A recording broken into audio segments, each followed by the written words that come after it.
प्रिय मित्रों, आज हम जो बाइबल की कहानी बताने जा रहे हैं और सच में आश्चर्य और सोचने वाली कि एक छोटा सा बच्चा कैसे पूरे इज़राइल का राजा बना और कैसे बड़े बड़े राजा भी उसके न्याय को देखने के लिए उसके राज दरबार में आते थे। आखिर वह एक सर्वश्रेष्ठ राजा कैसे बना और उसकी न्यायप्रिय कैसे हुई? क्या था उसकी बुद्धि और ज्ञान का राज जो बड़े बड़े राजा भी उसका मुकाबला नहीं कर पाए? आगे देखने से पहले हमें सपोर्ट करने के लिए चैनल को सब्सक्राइब करें और प्यारा सा लाइक जरूर करें। तो आइए आगे जानते हैं पूरी इस कहानी की सच्चाई। आज हम सुनेंगे बाइबल के सबसे बुद्धिमान राजा सुलेमान की अद्भुत और प्रेरणादायक कहानी। जब राजा दाऊद बूढ़े हो गए तो उसने अपने छोटे बेटे सुलेमान को राजा बनाने का फैसला किया। राजे दाऊद ने अपने बेटे सुलेमान को अपने पास बुलाकर कहा, हे मेरे बेटे, देख, जैसे मैं परमेश्वर के संग चला और उसकी आज्ञा का पालन किया, वैसे ही तुम भी करना। परमेश्वर की आज्ञा का पालन करना और अपने पास किसी भी बुराई को मत आने देना। केवल यहोवा ही को प्रसन्न करना, तो वह तुम्हें और तुम्हारे राज्य को शांति देगा और तुम्हें महान बनाएगा। ये सब बातें कहकर राजा दाऊद परमेश्वर के पास चले गए और परमेश्वर की हजूरी में याजकों ने सुलेमान को इस्राएल का नया राजा घोषित किया और उसे दाऊद की राजगद्दी पर बिठाया और सब प्रजा बोलने लगी, राजा सुलेमान की जय हो, यही हमारा राजा है। राजा बनने के कुछ समय बाद सुलेमान ने अपने हृदय में ठाना, मैं अपने परमेश्वर यहोवा के लिए बलिदान चढ़ाऊंगा। वह गिबोन नामक स्थान पर पहुंचा जहां एक महान ऊंचाई पर वेदी बनी थी। वहां उसने 1000 होम बलि चढ़ाए। उस रात जब चारों ओर सन्नाटा था, तभी स्वप्न प्रभु परमेश्वर प्रकट हुए। परमेश्वर की आवाज, हे सुलेमान, जो कुछ तू चाहे मांग ले, मैं तुझे दूंगा। सुलेमान झुक गया, उसकी आंखों से आंसू बह निकले। सुलेमान ने कहा, हे प्रभु, आपने मेरे पिता दाऊद पर दया की और अब उनके पुत्र को राजा बनाया, लेकिन मैं तो एक छोटा बच्चा समान हूं। इस महान प्रजा का नेतृत्व कैसे करूं? मैं आपसे न तो धन मांगता हूं, न लंबी आयु, न शत्रुओं की मृत्यु। हे प्रभु, बस मुझे एक बुद्धिमान और समझदार हृदय दीजिए ताकि मैं भले बुरे का भेद कर सकूं और आपके लोगों का न्याय कर सकूं। परमेश्वर ने कहा, सुलेमान, तूने अपने लिए धन या वैभव नहीं मांगा, बल्कि न्याय करने की बुद्धि मांगी। इसलिए मैं तुझे ऐसी बुद्धि दूंगा जैसी तेरे पहले किसी को न दी गई और तेरे बाद किसी को न दी जाएगी। और इसके साथ मैं तुझे धन, वैभव और और भी बहुत कुछ दूंगा जो तूने मांगा भी नहीं। एक दिन उनके दरबार में एक बहुत ही अजीब और कठिन मुकदमा आया। 2 औरतें एक छोटे बच्चे को लेकर आई। दोनों औरतें दावा कर रही थीं कि बच्चा उनका है। यह मामला इतना उलझा हुआ था कि देखने वाले भी समझ नहीं पा रहे थे कि आखिर सच कौन बोल रहा है। पहली औरत ने बताया कि वह और दूसरी औरत एक ही घर में रहती थीं। दोनों ने लगभग एक ही समय पर बच्चे को जन्म दिया। कुछ दिन बाद रात के समय दूसरी औरत का बच्चा मर गया। तब उसने चोरी छिपे उसका बच्चा उठा लिया और अपने पास रख लिया।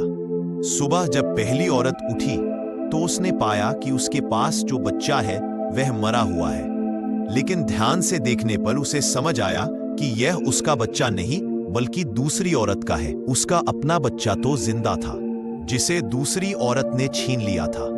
दूसरी औरत ने पूरी कहानी से इनकार कर दिया। उसने कहा कि बच्चा उसी का है और पहली औरत झूठ बोल रही है।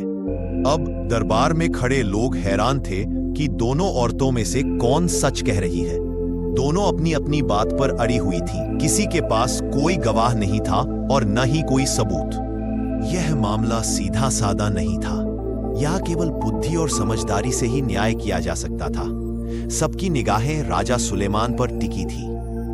लोग सोच रहे थे कि राजा इस कठिन मामले को कैसे सुलझाएंगे। राजा सुलेमान ने कुछ देर चुपचाप सब कुछ सुना। वे गहरी सोच में पड़ गए। फिर उन्होंने एक अनोखा आदेश दिया। उन्होंने कहा कि सैनिक तलवार लाएं और बच्चे को 2 हिस्सों में बांट दिया जाए। आधा बच्चा एक औरत को और आधा दूसरी औरत को मिल जाए। यह सुनते ही पूरा दरबार स्तब्ध रह गया। लोग एक दूसरे का चेहरा देखने लगे। किसी को समझ नहीं आया कि राजा सुलेमान यह कैसा न्याय करने जा रहे हैं। लेकिन तभी कुछ चौंकाने वाला हुआ। जैसे ही यह बात सुनी, पहली औरत चिल्ला उठी। उसका दिल पसीज गया। उसने रोते हुए कहा कि वह बच्चा उसे न मिले तो भी कोई बात नहीं, लेकिन बच्चा जिंदा रहना चाहिए। उसने अपनी दलील छोड़ दी और कहा कि बच्चा दूसरी औरत को दे दिया जाए, बस उसकी जान बच जाए।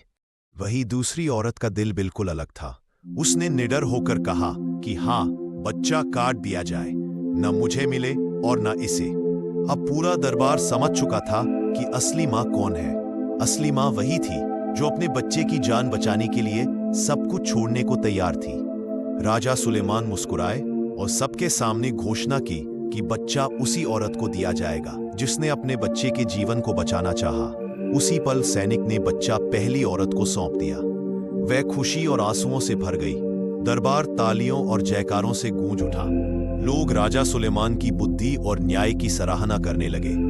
इतनी प्रसिद्धि हुई कि पूरे देश में सुलेमान के न्याय की चर्चा होने लगी। लोग दूर दूर से आकर उनकी बुद्धिमानी को देखने और सुनने लग गए। ये कहानी हमें आज भी ये सिखाती है कि सच्चा प्यार हमेशा बलिदान करने के लिए तैयार होता है। एक माँ का दिल अपने बच्चे के लिए सबसे सच्चा और सबसे पवित्र होता है। राजा सुलेमान की यह बुद्धिमानी सिर्फ उस समय ही नहीं, बल्कि आने वाली पीढ़ियों के लिए भी एक मिसाल बन गई। शबा की रानी और राजा सुलेमान। दूर देश की रानी शबा ने सुना कि इस्राएल में एक राजा है, राजा सुलेमान, जिसकी बुद्धि और वैभव पूरे संसार में प्रसिद्ध है।